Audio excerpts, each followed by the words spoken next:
Frederiquinho, Caldeirinha, meus espectadores, web espectadores de Fred e Beckler Explicam, chegamos a um grandíssimo dia, Fred Caldeira. Começam as quartas de final de Liga dos Campeões, com 4 jogos que a gente pode dizer que seriam quartas de final, finais antecipadas, só que são de fato quartas de final. Exatamente. Mas cá entre nós, Liverpool, Paris Saint-Germain podia ser a final quando começou a temporada? Podia, hoje acho que menos, mas podia. Bayern e Real Madrid sempre pode. Atlético de Madrid e Barcelona talvez tenha que forçar um pouco mais, mas a gente já teve Atlético de Madrid e Real Madrid. Então só Sporting e Arsenal estão errados nessa disputa. Marcelinho Beckler, amigos e amigas, estou em polvorosa com essas quartas de final da Liga dos Campeões. Temos jogos, cara, assim, 3/4 desses encontros são jogos muito pesados. A gente vai, claro, destrinchar aqui os principais atrativos de cada um deles. E temos aí esse Arsenal e Sporting, que a princípio é o mais desequilibrado, mas que pode pintar uma surpresa, né? Sabe-se lá o que essa Liga dos Campeões, o que esse Sporting de Luís Soares pode aprontar para cima do Arsenal, mas enfim, semana grande, 2 semanas seguidas, né? De quartas de final de Liga dos Campeões, então temos muita coisa vindo pela frente, então senta que lá vem a história. E também vem a vinheta.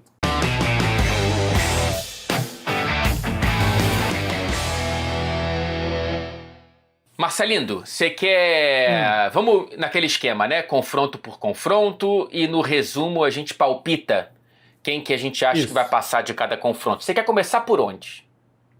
Cara, eu quero tirar logo o elefante de Real Madrid e Bayern de Munique da sala. Tá bom. O que é o grande confronto, eu acho, das duas grandes equipes. E o que a gente espera para esse jogo. Eu estudando para o confronto, e assim, a gente está gravando na quinta, tá? O jogo é na terça-feira. Então, muita coisa ainda pode acontecer relacionado a lesionados, especialmente. Mas me chama a atenção que a gente está aqui há umas 2 semanas falando, porque o Real Madrid não vai ter Courtois, o Real Madrid não vai ter Courtois, mas o Real Madrid pode ter a volta do Militão, que ajuda muito na defesa, né? Uma defesa muito machucada do Real Madrid, especialmente quando você não conta com o goleiro. E o Bayern de Munique, Fred, no momento que a gente está gravando esse vídeo, não tem goleiros. Vão ter que tirar um garoto do ensino médio para defender contra Mbappé, Vinícius e companhia limitada, porque só podem jogar 11. Então, o que se diz na imprensa alemã é que o Neuer está sendo preparado para esse jogo. Então, contra o Freiburg no fim de semana, imagino que o Neuer não tenha jogado e que para esse jogo talvez dê para voltar com o Neuer. A mesma coisa o Harry Kane, né? Que não jogou com a Inglaterra na data FIFA. A gente espera que ele volte para esse confronto com o Real Madrid. Então, entre lesionados e feridos, talvez o Bayern de Munique se dê melhor porque não tem nenhuma chance do Courtois voltar para o lado do Real Madrid, enquanto tem chance do Neuer voltar pelo lado do Bayern de Munique. Agora, não se esqueça que, sendo o jogo no Bernabéu, não importa quem o Real Madrid colocar no gol, essa pessoa ela vai receber ali o santo, a entidade paredão, né? Então, seja o Lunin ou seja o Vinícius Júnior, o goleiro do Real Madrid, a gente provavelmente vai ter uma grande atuação de um goleiro, porque a gente já está escaldado e sabe que os fatos e a lógica não tem ingresso para o Santiago Bernabéu na Liga dos Campeões. E assim, se voltar, o Neuer tem o titular, mas se não voltar, o segundo goleiro está lesionado, o terceiro goleiro está lesionado e o quarto goleiro está lesionado. Tá parecendo o governo do Rio de Janeiro. Exatamente. E o Fernando Diniz é desempregado. Cuidado, hein? Esperando uma oportunidade de ser goleiro do Bayern, de ser governador do estado do Rio, né? Pode acontecer a qualquer momento. O risco de Fernando Diniz cresce a cada minuto que ele não é contratado por alguém, ou que ele não é colocado no cargo de governador do estado do Rio de Janeiro. Eu acho que se o Neuer não jogar, é um problema seríssimo você colocar um garoto de 16 anos, e aí eu acho que muda absolutamente a cara do confronto, porque eu acho que muda a confiança do Bayern para atacar, para defender, para tudo. Claro. Porque é um goleiro que não está minimamente pronto, né? Minimamente pronto para jogar. Fora o tamanho da ausência do Neuer por si só, né? Assim, um cara que muda completamente a saída de bola do Bayern de Munique, a presença de um cara experientíssimo e tudo mais. Esse Bayern de Munique que vem com uma temporada muito melhor do que a do Real Madrid, né? Assim, Quando a gente olha para os fatos, para a lógica, tudo aponta para um favoritismo pro confronto, não sei se para esse jogo, tá? Pro Bayern de Munique, cara, o trio ofensivo Harry Kane, Luiz Dias e Olise é absolutamente fantástico, e acho que depois do Brasil e França, o público em geral brasileiro foi apresentado a magia do Olise, né? Que é um cara que bagunçou com o Brasil naquela partida e é muito bom jogador. São 53 gols, pelo menos, né? Antes do fim de semana, entre eles, só olhando para a Bundesliga, muito à frente de qualquer trio ofensivo nas 5 principais ligas europeias. Então, assim, esse Bayern de Munique, ele... O único ponto de sempre do Bayern de Munique, Marcelo, eu quero te escutar um pouco sobre isso, ele não é testado, né? Ele é menos testado do que o Real Madrid. Ainda que La Liga tenha os desequilíbrios, ele vai enfrentar lá o Atlético de Madrid, ele vai enfrentar lá o Barcelona e ele consegue ser testado no próprio quintal. O Bayern de Munique não tem nenhum companheiro alemão nas quartas de final da Champions pra gente pensar, poxa, os testes com o Borussia foram válidos, os testes com o Leverkusen também. Então, quando a gente vai ter que olhar para a Liga dos Campeões. Ele só jogou com o Arsenal, perdeu, e venceu do PSG e do Sporting para olhar para os que estão nas quartas de final da competição nessa temporada. Então, assim, na teoria, o Bayern é isso tudo mesmo? Pois são os confrontos mais pesados. Na Bundesliga, contra esses dois que você falou, Leverkusen e Dortmund, ele ganhou os dois do Dortmund, mas com dificuldades. O jogo de ida foi um grande jogo do Harry Kane, que defendeu muito no final. Acho que o Bayern vence aquele jogo por 1-0. E o jogo de volta é um 3-2, com gol da vitória do Kimmich, saindo aos 43 do segundo tempo. Um belo gol do Kimmich, foi um grande jogo no Signal Iduna Park. E recentemente o Bayern empatou com o Leverkusen, inclusive, né, que já não é mais aquele Leverkusen, mas era um time de oitavas de final. Empataram recentemente por 1-1. Eu trabalhei em 2 desses 3 jogos grandes que fez o Bayern de Munique. O Bayern e PSG e o Bayern Arsenal, né, que a gente estava junto, a vitória do Arsenal por 3-1. É um time que, contra o PSG, por exemplo, os dois queriam atacar. Então as pressões eram muito fortes para recuperar a bola, para não deixar o adversário jogar, e ali o Bayern fez muito bem, fez um primeiro tempo de 2-0 com o PSG, que poderia ter sido até mais. Contra o Real Madrid, eu acho que tem um pouco mais de perfil Arsenal naquele jogo, que o Arsenal queria mais se defender e não deixar o Bayern jogar, e aproveitar bolas paradas e contra-ataques, e foi o que ele fez muito bem, né? Aproveitou o primeiro gol de bola parada, o segundo e o terceiro gol roubando bola. O segundo gol é uma roubada de bola e o terceiro é uma recuperação lá atrás e um contra-ataque completo, que é mais parecido com o perfil de jogo do Real Madrid. Então, assim, é um Bayern irresistível, a média de gols é de 3,5 por partida, é muita coisa. Os 3 jogadores de ataque são muito bons, mas também a saída de bola é boa, a pressão é boa, todos os mecanismos são bem feitos no Bayern de Munique, não são só as individualidades, mas vai pegar do outro lado um time que é especialista nesse cinismo, né? De ser atacado mesmo em casa, de não ter a bola e de gostar de um time que vai querer atacar ele. O Real Madrid se sente mais confortável contra Manchester City, talvez contra o Bayern, vamos ver, do que contra o Getafe. Claro. Porque o Getafe vai furar a bola, vai dar pancada, vai se fechar todo, e aí, para onde que você corre, né? Para um time que gosta tanto de correr, com Vinícius, Mbappé, Fede Valverde, Jude Bellingham, que está de volta agora, esses caras gostam de correr. Se você se fecha todo, eles vão correr para onde? Só que o Bayern de Munique vai jogar a 50 metros da sua grande área, e aí o Real Madrid tem para onde correr, Fred. Você falou do Bellingham, eu tô curioso para saber onde que o Arbeloa vai encaixar o Bellingham nesse meio campo, viu? Porque desde o começo da temporada com o Xabi Alonso, o Bellingham é um jogador sem posição direito, né? Ele não foi muito bem encaixado, e aí quando você encaixa o Bellingham, você pode perder um pouco do que faz o Arda Güler, ou você pode comprometer um pouco a estrutura tática desse time. Estou curioso para ver como que o Bellingham será reintegrado. Não sei se Bellingham e Militão serão titulares já contra o Bayern de Munique, mas se forem, o Militão muito claramente tem posição, mas o Bellingham eu estou curioso para saber como que o Arbeloa vai escalá-lo.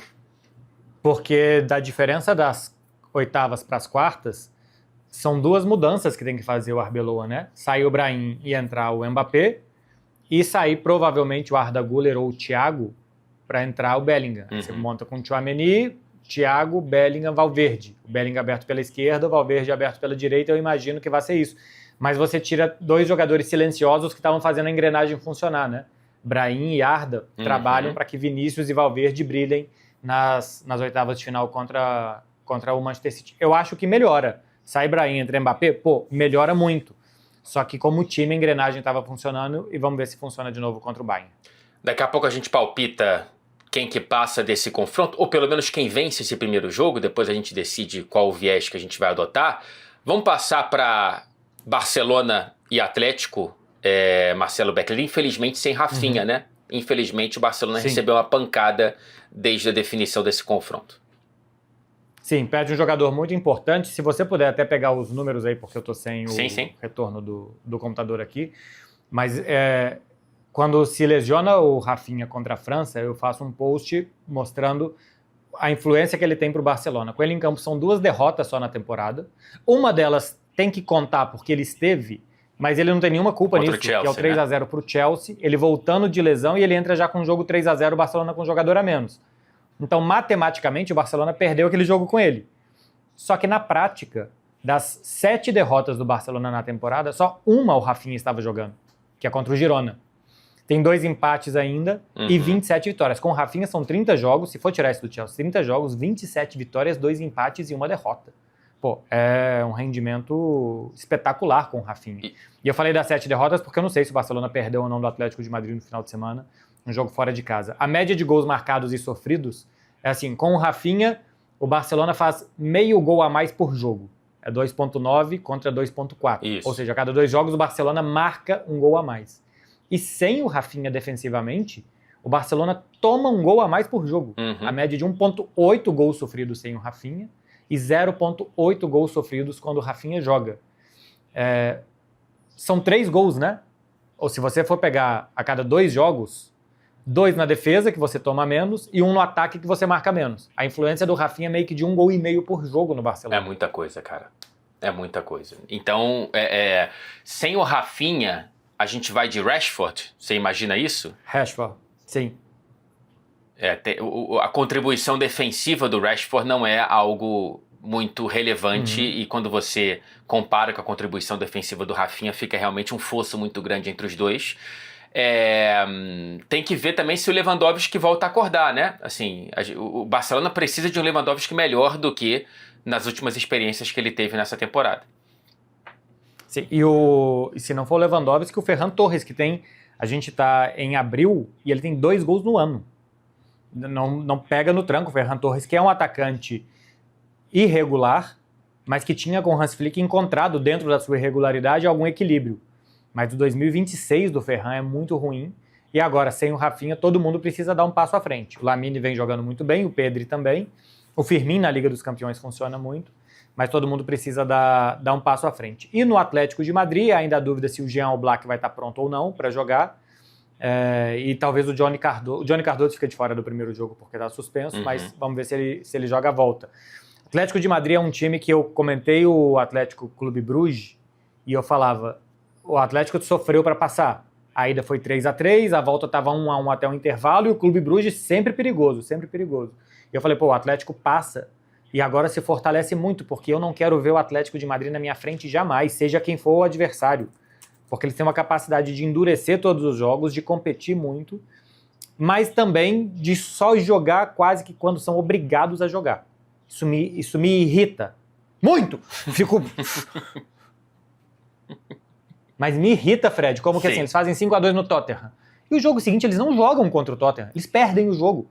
Eles fazem 4-0 no Barcelona no primeiro tempo e depois eles tomam 3 na volta, podendo ser 4, porque o Barcelona faz 3 em 70 minutos. Foi um pouco assim contra o próprio Barcelona, né? Depois do 4-0, quase que perdem a vaga no Camp Nou. E assim, fez 4-0 em 45 minutos e podiam ter feito mais no segundo e não fizeram.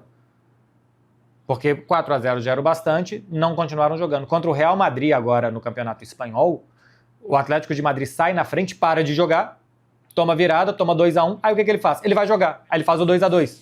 Aí depois ele toma o 3-2. Mas assim, quando ele quer jogar, quando ele se arrisca a jogar futebol, você lembra aquele Atlético de Madrid Manchester City de uns anos atrás? Sim. Que ele anula o jogo da ida, não joga. Perde de 1-0 sem jogar, com 10 jogadores da intermediária para trás, e na volta, faltando 30 minutos, eles jogam.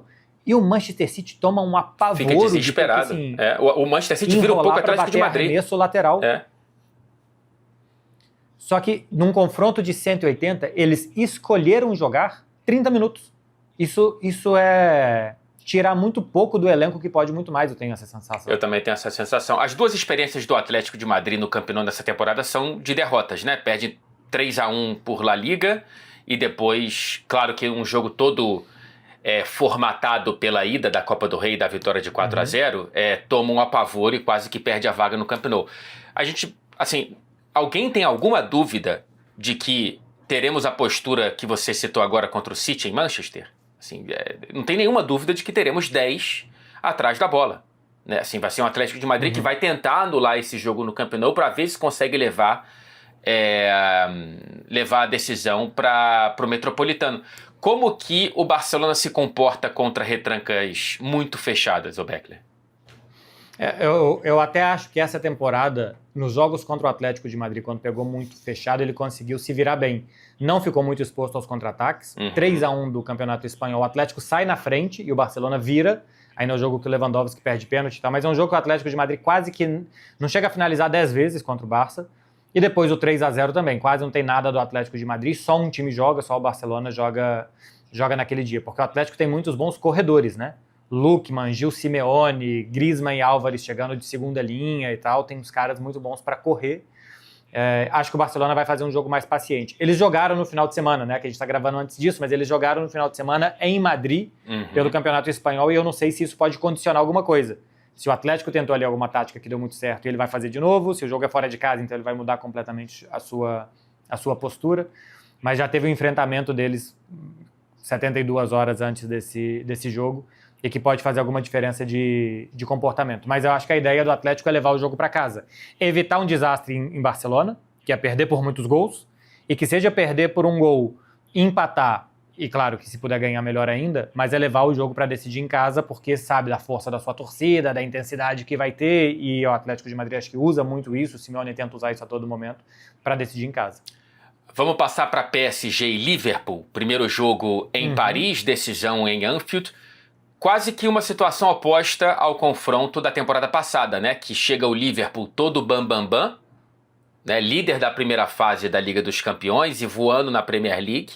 E o PSG chega com o rabinho entre as pernas, quase não passa para os playoffs e depois goleia o Brest, mas ali não era uma questão que você pensava que o PSG tinha acordado, e foi justamente contra o Liverpool que acende a chama do PSG na temporada e meio que apaga a chama do Liverpool, porque até agora não conseguiu se reacender, né? Assim, só conquista a Premier League porque tinha feito uma primeira metade da temporada muito fora da curva e não tinha muita concorrência ali mesmo do Arsenal, e na Liga dos Campeões é eliminado perdendo para o PSG até por pouco, né? Porque consegue ganhar em Paris pelo maior jogo da carreira do Alisson, que a gente não sabe se vai poder jogar recuperando-se de uma lesão muscular, mais um goleiro grande que pode ficar fora desses jogos de ida, pelo menos da Liga dos Campeões. O PSG agora chega muito maior, né? Com o peito muito mais estufado do que esse Liverpool, que, cara, tá muito mais na base de ver se o anúncio da saída do Salah ao fim da temporada consiga meio que juntar esse grupo e organizar esse elenco com um grande objetivo para ver se consegue se despedir do Salah com uma taça, e o maior sonho, claro, que seria uma taça da Liga dos Campeões, mas é muito fora da realidade. Cara, é um jogo de sobrevivência do Liverpool em Paris. Assim, eu acho que é ir para Paris para ver se consegue ter energia para levantar, arrumar a mala, pegar o passaporte e voltar para Liverpool. E eu acho que até em Liverpool será, tá? Assim, é um confronto que o Liverpool tem que sobreviver pelo máximo de tempo que ele puder e aí ver o que ele consegue arrumar. Mas até se a gente for comparar com a temporada passada, eu acho que o Paris Saint-Germain já tinha dado mais mostras de que iria jogar bem do que o Liverpool deu até aqui. Porque o Liverpool faz recentemente um muito bom jogo contra o Galatasaray, mas é o Galatasaray, né? Que já tinha contra a Juventus fora de casa com 1 a mais tomado um 0-3. E depois vai vencer na prorrogação porque acaba a gasolina da Juventus. Mas antes de jogar contra o Liverpool na última temporada, o Paris Saint-Germain já tinha conseguido aquela vitória contra o Manchester City, já tinha ido na Alemanha e tinha goleado o Stuttgart, se eu não estou enganado. Sim. Já tinha conseguido nas últimas rodadas da Champions jogar bem. Contra o City. Tinha encaixado em... Sim, tem o 4-2 no City, né, que sai perdendo e depois consegue. E tinha encaixado também em 2026 já uma boa sequência no futebol francês. Antes era um time que gerava muitas dúvidas e tal, a gente já tinha a arrancada do Dembélé, né, que já estava fazendo muitos gols naquela oportunidade, e o Liverpool não mostra isso no campeonato inglês, não mostra isso no futebol inglês, e na Liga dos Campeões só no jogo de volta contra o Galatasaray. Eu acho que esse jogo, apesar de... Quando começa a temporada a gente colocar os dois como favoritos, o Paris Saint-Germain acho que vai se confirmando mais do que o Liverpool. E olha que é um Paris Saint-Germain também que foi inconsistente por boa parte da temporada. Eu acho que esse jogo, para quem tá distraído, passa uma falsa sensação de equilíbrio, tá? Porque quando a gente olha com lupa, tem um desequilíbrio muito grande entre os dois times, assim. Inclusive em encaixe de modelo de jogo. Eu acho que o modelo de jogo do Paris Saint-Germain, ele deixa o Liverpool ainda mais desesperado, assim. Ele deixa qualquer torcedor que está acompanhando o sistema defensivo do Liverpool de cabelo em pé. Não tem lateral direito? Quem vai ser o lateral direito? O Frimpong voltou a se machucar, agora na data FIFA, e mesmo assim o Frimpong não tinha sido muito utilizado como lateral direito, então vai ter que ser o Szoboszlai ali para segurar quem é que vai jogar ali do lado esquerdo desse formidável ataque do PSG. O Kerkez do outro lado não é um cara que passe muita segurança. A dupla de zaga, o Konaté é uma insegurança em pessoa e o Van Dijk não consegue, né, fazer um verão sozinho. Eu acho realmente que a gente pode ver um massacre muito parecido ao de Paris, só que sem a vitória do Liverpool, porque aquilo ali, cara, se você joga 10 vezes, você vence uma, se muito. Eu acho que é uma distância muito considerável, é um falso equilíbrio. Eu acho que o PSG ele vai construir a classificação já nessa quarta-feira. Eu vejo o Paris Saint-Germain mais favorito contra o Liverpool do que eu via contra o Chelsea. Sim. E contra o Chelsea o agregado foi um 8-2, né? Pois é. E eu vejo o Paris Saint-Germain mais favorito contra o Liverpool, porque eu achava exatamente que pelo encaixe, o Chelsea tinha um bom encaixe contra o PSG. Um jogo muito físico, evita jogo por dentro, os defensores são rápidos, tem bom contra-ataque, e o Liverpool já é difícil de ver essas coisas tão importantes para competir, né? Velocidade, intensidade, capacidade de ganhar duelo, é difícil ver isso no Liverpool hoje. E outra coisa, se você coloca o Szoboszlai na direita, você perde o Szoboszlai no meio. Pois é. Então você também você não conserta a direita e você perde o jogador mais importante do time no meio campo nessa temporada. E o último duelo é entre Sporting e Arsenal, que é isso, né? É um confronto que o Arsenal tem toda a obrigação, primeiro colocado do campeonato inglês, já perdeu um título, então acho que coloca um pouco mais de pressão também, contra o Sporting, que não é o primeiro colocado do português, porque o Porto está fazendo muita boa campanha, mas é bom time.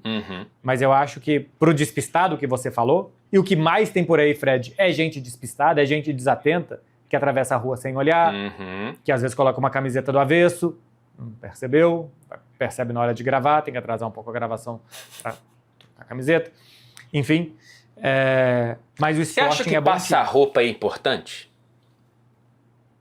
Se for importante, eu tô deixando uma parte importante da vida para trás há muitos anos. Pois é, assim, que você falou, né, de camisa do avesso, cara, passar roupa é algo absolutamente cosmético, né, assim, não deveria, você chegou de camisa amassada, e daí?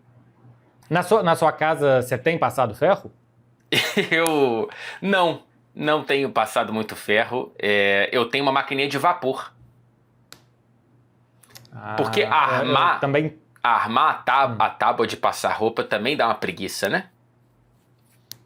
E sem contar que a chance de você estragar a roupa é muito maior, né? Porque você não sabe a temperatura, porque às vezes você esquece o ferro em cima de uma roupa e vai na academia. Você tá passando a roupa, você tem que parar ali imediatamente para fazer um supino. Você volta, a sua casa já foi, né? Já foi embora. A sua casa, a tábua, tudo. O ruim de não ter mais tábua de passar roupa e das pessoas utilizarem esse vaporzinho aí é a gente cair no desuso da palavra tauba. Sim. Que é muito melhor do que tábua, né? Muito melhor. Muito melhor, muito melhor. Deveria, inclusive, haver uma correção no dicionário, né? Senhor Aurélio, que eu nunca vi, nunca meteu a cara, né? Você já viu o Aurélio participando de uma entrevista no Jô Soares? Não, nunca vi. Corrigir? Não. O Aurélio no Soletrando, do Luciano Huck. Ele mandava lá o teste de ferro dele, que era o tal do Pasquale, né? Nunca meteu a cara esse Aurélio. Ele participando de uma resenha legal. como se fosse um ex-jogador rindo. A história do tirar-trema é muito boa. Essa história eu nunca contei. Exato, nunca foi falar sobre tirar-trema. Impressionante. Sporting e Arsenal, falando em português, a gente tem em Lisboa esse jogo de ida. O Gyökeres vem de uma data FIFA maravilhosa, né? Ele consegue um hat-trick no primeiro jogo dos playoffs. Aliás, a Suécia não venceu nenhuma partida nas eliminatórias, caiu nos playoffs e consegue essa vaga com 3 gols do Gyökeres no primeiro jogo e depois contra a Polônia, eliminando o Lewandowski da Copa do Mundo. Ele consegue... Vamos ver se ele consegue pegar no tranco. Os números do Gyökeres não são ruins. Mas acho que a sensação, conversando com torcedores do Arsenal, é que ele consiga pelo menos, sei lá, cara, ser um pouco o líder desse time e não só uma consequência do que o time tá criando e tudo mais. O Sporting, que acho que não tem tantas saudades assim, né? Com o Luís Soares fazendo uma grande temporada. Eu tô curioso para ver a reação da torcida do Sporting em direção ao Gyökeres, porque lembremos, né? Ele fez greve para sair. Ele não se reapresentou. Então teve alguma fricção aí nessa saída, ainda que tenha sido na hora que todo mundo pensava que seria. É uma das grandes histórias dessas quartas de final, né? A volta dele para casa, se ele fizer gol, se ele vai comemorar, se ele vai fazer a máscara, se ele não vai fazer coisa nenhuma. O Sporting eu acho que vai apostar muito na força da sua casa. Contra o Bodo Glimt foi assim, né? Tomou 3-0 na ida e na volta foi um inferno, né? Um inferno ao Alvalade. Cada lateral os caras comemoravam pra caramba e passavam essa energia pro time também. Eu acho que o Sporting tem que aproveitar o jogo em casa, levar uma vantagem para Londres contra um Arsenal que normalmente não ataca bem tomando iniciativa. Eu acho que o Arsenal reage muito melhor do que toma iniciativa dos jogos. E se conseguir levar uma vantagem, eu acho que é muito bom papel. O Sporting recentemente jogou contra o Arsenal algumas vezes, né? Elimina o Arsenal da Europa League em 2023 e eles voltam a se enfrentar pela Champions depois. Foi 5-1 do Arsenal na fase de grupos. 5-1, né? Na fase de grupos. Ou na primeira fase, já era na temporada passada? Acho que foi na temporada passada, na primeira fase. Acho que na temporada passada eles tomam 5 do Arsenal e fazem 4 no Manchester City, é isso? Né? É isso, com o Rubem Amorim. Com o Rubem Amorim. Mas enfim, eu acho que é um jogo, é uma armadilha para o Arsenal alguém imaginar que seja tão fácil, tá? Claro. Porque o Arsenal consegue administrar bem esses jogos que eu acho que ele tem alguma obrigação. Quando ele pega um de igual para igual, como foi o Manchester City outro dia na Copa da Liga, acho que ali ele tem mais dificuldade. Mas esses jogos que ele... Nessa temporada ele tem se mostrado muito regular nesse tipo de confronto, de que ele tem que vencer, né? Ou ele tem que resolver. Contra o Leverkusen foi isso, ele não tinha muito brilho, mas ele tinha que e ele foi lá e fez, né? Pois é, eu acho que vai ser muito assim, tá? O Arsenal na Alemanha não quis jogar muita bola, não quis resolver muita coisa, conseguiu um empate no finalzinho, mas eu acho que é um Arsenal que vai tentar cozinhar esse jogo em Portugal para aí sim ter que virar um pouco a chave e engatar uma terceira marcha, caso necessário, em Londres, e talvez nessa postura um pouco conservadora e um pouco de distribuição de energia possa ser pego de surpresa caso o Sport consiga fazer uma grande partida como fez contra o Bodo no Alvalade. Marcelo Beckler, está tudo dentro de contexto? Os confrontos das quartas de final da Liga dos Campeões estão dentro de contexto. Então vamos para o nosso Out of Context.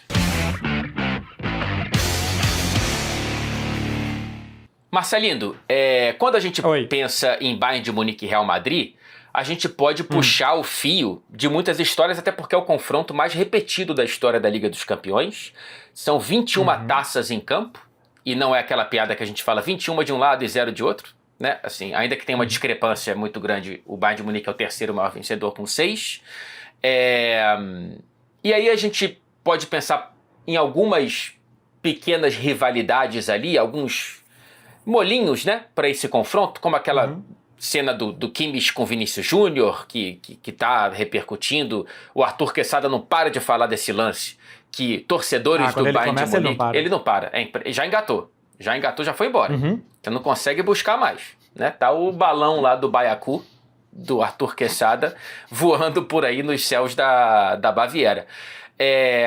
Mas pesquisando um pouco mais sobre essa história, eu cheguei num lance que eu nunca tinha escutado falar, tá? Preciso admitir aqui, eu não sei se você já tinha visto o lance do senhor Juanito, né? Aquele que é muito trazido pelo folclore de ter sido o cara que falou 90 minutos no Bernabéu são muito longos, ele foi parte integral de um Real Madrid nos anos 80 que conseguiu várias viradas históricas enfim, um cara que ele representava a torcida dentro de campo a ponto de já ter falado que se ele não fosse jogador, ele estaria sendo na parte dos ultras do Bernabéu com a torcida do Real Madrid.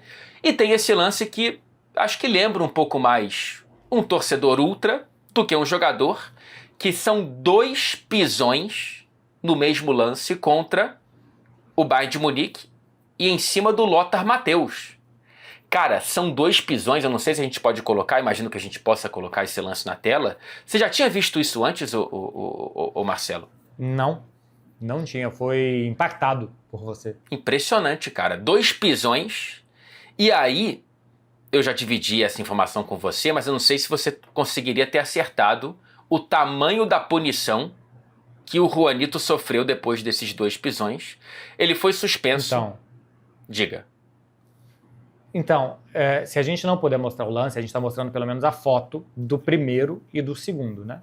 Primeiro ele pisa nas costas de um cara caído, que é assim, ele já perdeu a cabeça. Exato. E o segundo pisão ele não tem mais nada a perder. Ele já está expulso, ele falou, não tem mais nada a perder.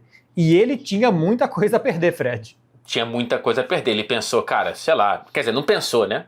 Aliás, o primeiro pisão, ele não só não tem nada muito a perder, ele já está sem qualquer moralidade dentro da própria cabeça, mas ele não respeita as regras da briga de rua. Sim, caiu, parou. Caiu, parou. De costas ainda, querido, você espera o cara levantar e você volta. Já briguei? Nunca briguei. Mas já ouvi falar desse tipo de coisa? Sabe as regras? Sei as regras, exatamente. Ele foi suspenso por 5 temporadas de competições europeias. 5 temporadas, bicho. Eu não sei se ele cumpriu ou se ele pagou em serviços comunitários, foi numa escola falar sobre não briga em crianças, cesta básica, esse tipo de coisa que às vezes você reverte essas penas, né? Mas me chama a atenção que pisar no adversário, por mais que seja uma cena grotesca e horrorosa, vale 5 anos de punição, é muito dura, beleza. Mas atos de racismo vale 12 jogos. Pois é. Dá uma temporada, se você chega até a final, nem isso, né? Se você é suspenso no primeiro jogo, você ainda joga depois o final do mata-mata, se você insulta alguém. Então, a UEFA que aplicava multas tão pesadas para algumas coisas, hoje aplica tão brandas para outras. Mas 5 anos. É aquela fase dos anos 80 também, que na dúvida você tirava a pessoa de circulação, né? Exatamente. Os ingleses das competições. Foram 5 anos também depois de Heysel, né? Que os ingleses não puderam disputar competições europeias. Era isso. Acho que tava tão traumatizada a Europa com a violência no futebol que qualquer lance... Assim, esse não é um lance qualquer, tá? Esse é um lance realmente que acho que até no UFC isso seria um pouco... Teria uma pena, assim. Você não pode chutar o cara no chão, né? Então... Mas é uma Europa que estava realmente muito à flor da pele com algum lance violento, dentro ou fora de campo. E você vê que deixou marcas no Lothar Matthäus, que deixou sequelas, tanto que depois ele veio treinar o Atlético Paranaense. Pois é. E não treinou. E chegou e foi embora logo depois. Não, assim... Não sei se também tem que investigar se não foi uma pena da UEFA, né? Que ela falou, olha, você também provocou e por isso daqui a tantos anos você vai ter que ir lá treinar o Atlético Paranaense. Você vai ter que ir, mas você vai para Curitiba, que é a Alemanha do Brasil. Exatamente. Super limpa, vai ficar organizada. Mais ou menos em casa. Não tem nada para fazer, não tem nada para fazer no Brasil. Mas é muito limpa. Eu tenho um out of context também, tá? Vamos lá, por favor. Atlético de Madrid e Barcelona, Frederico. Simeone chegou no final de 2010 no Atlético de Madrid. A gente está em 2026. Quantas vezes você chutaria que o Atlético de Madrid venceu o Barcelona no Camp Nou com o Simeone? Caramba, cara. Vamos lá. Vou colocar uma média de 1 por temporada. Vou colocar 18 jogos, vai. São 16 temporadas aí? Isso, 16 temporadas, tem umas Copa do Rei no caminho, tem umas Ligas dos Campeões do caminho. 20, vai. 20 jogos. De 20 jogos, ele ganhou 1. Ele ganhou um jogo. Porra, vamos lá, caramba. Eu sou bom de palpite, hein? Só nesse programa também. Ele ganhou um jogo e agora eu não consigo me lembrar qual. Será Porque que ganhou no mesmo? ano passado ele... Então, tem que ver isso daí, Tem que né? ver isso daí também. Ganhou, tem foto, tem Exatamente. vídeo, tem Copa autenticada no cartório. Exato. Resultado do jogo. Porque no ano passado ele ganha do Barcelona em Montjuïc. Aí não conta como Camp Nou. Mas ele até outro dia não tinha vencido o Barcelona por La Liga no Camp Nou. E continua sem vencer por La Liga. Se ganhou no final de semana foi no Metropolitano. Uhum. Mas ele já ganhou uma La Liga no Camp Nou, na última rodada do campeonato.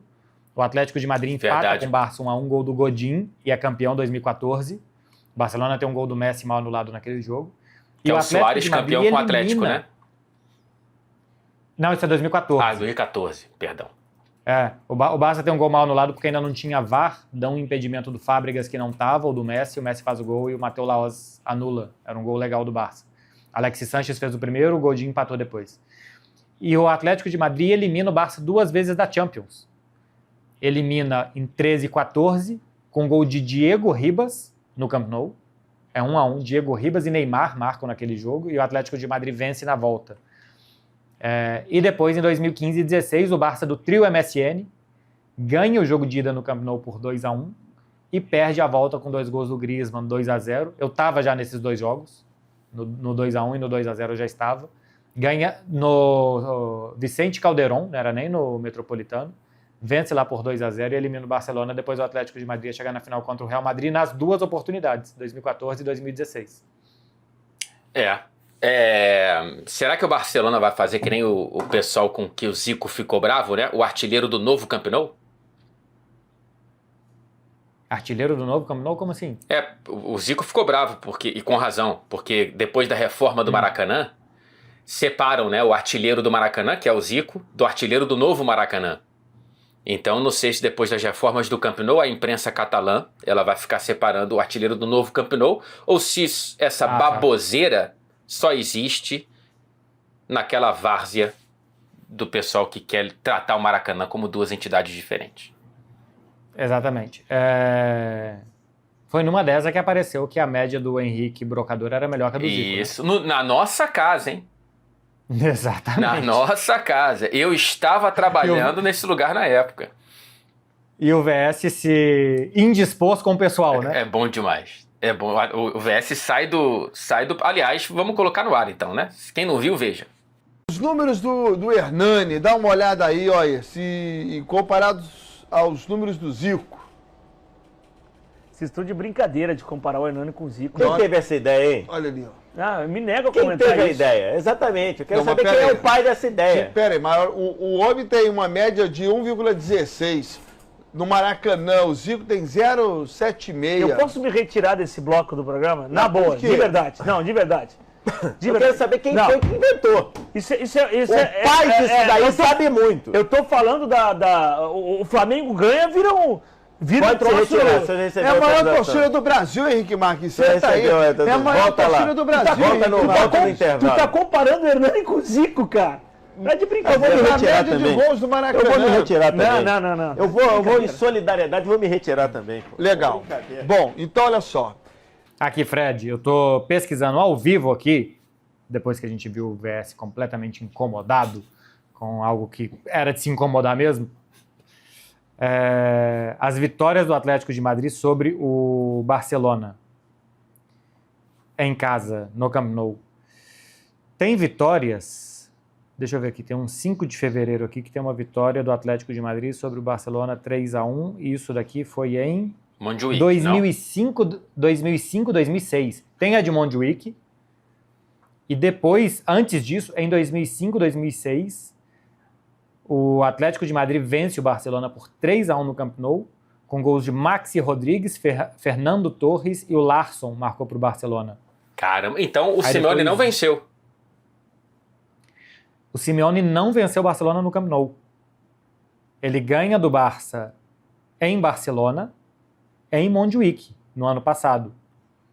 Olha só. Então 0 vitória. Então eu errei meu palpite.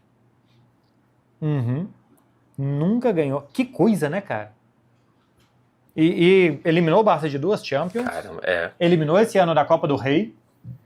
foi campeão no Camp Nou sem ganhar.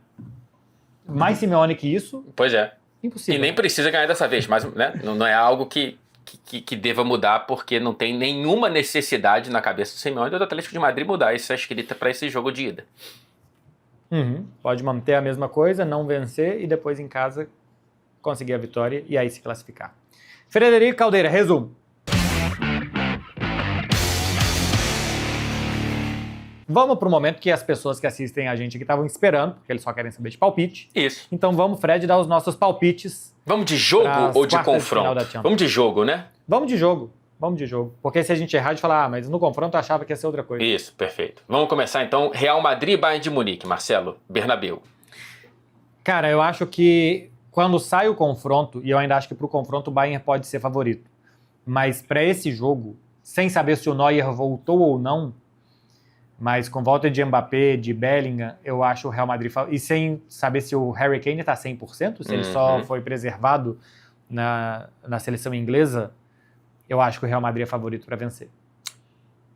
Então, joga um placar aí. 2-1. 2-1 pro Real Madrid. Eu vou de 2-2, hein? Eu vou de um empate no Bernabéu. Mais uma vez eu não aprendo, né? É claro que vai dar vitória do Real Madrid. E no Camp Nou? Eu acho que mesmo sem Rafinha, e com esse histórico que a gente mostrou aqui, o Barcelona é favorito para vencer, mas para deixar o jogo aberto também. Eu também acho que é 2-1 Barça. Eu vou de 1-0 pro Barcelona. Acho que vai ser um jogo meio difícil de ter grandes oportunidades, ainda que o Barcelona seja favorito para esse jogo. Não sei se é para o confronto. Você quer que eu te ajude nisso daí? Nos 7 jogos, antes do que a gente teve no final de semana, que a gente está gravando antes, nos 7 jogos, desde que o Hans Flick chegou, são 30 gols. É uma média de mais de 4 por jogo entre Barcelona e Atlético de Madrid. Rapaz, então vai ser um 4-3 pro Barcelona. Obrigado. Mas teve 1-0. Teve 1-0? Chegou a ter 1-0. Perfeito. Não, vou manter. Venceu 1-0 no Metropolitano. Eu vou manter o meu 1-0 para o Barcelona contra o Atlético. Passando para Paris, cara, eu vou 3-1 pro PSG, tá? Eu vou mais longe, eu acho, tá? Acho que é 3-0. Rapaz, porque o Paris Saint-Germain, além de tudo, é porque essa temporada ele tá mais desconcentrado na defesa, mas além de tudo é um time que se defende bem também. Pois é. Não, é uma diferença muito grande. O Liverpool precisar de alguma coisa um pouco mais espiritual para conseguir passar por esse PSG. Sporting e Arsenal, eu vou no empate, eu vou em 1-1, cara. 1-0 Arsenal pra mim. Já encaminhando a classificação. Esse daqui é o mais quase que intuitivo de jogo de poucos gols, porque o Arsenal vai amarrar, né? Exatamente. Imaginar um jogo de poucos gols. 1-0 pra cá, 1-0 pra lá, 1-1. Esse aqui é mais fácil. Paris Saint-Germain e Liverpool, por exemplo, acho que pode se abrir. O Paris Saint-Germain pode tomar um gol, pode fazer muitos. O Barcelona, Atlético de Madrid tem esse histórico. E o Real Madrid, Bayern de Munique também pode virar uma trocação muito franca, né? E também aí os dois times têm muito poder de fogo para fazer gols. O Arsenal e o Sporting eu acho que é o mais normal imaginar um jogo de poucos gols. E na semana que vem a gente vai estar de volta para falar dos jogos de volta, já com as histórias escritas a partir desta terça-feira. Não se esqueça, a Casa da Champions todos os jogos estão na HBO Max e teremos jogos na TNT e no Space. Vem com a gente porque daqui a algumas horinhas está começando. É isso. Frederico Caldeira, foi um prazer. Terça-feira que vem a gente tá de volta. Vocês façam o favor de dar um like aqui, de deixar os palpites de vocês e o que mais vocês quiserem comentar. E cadê o Aurélio?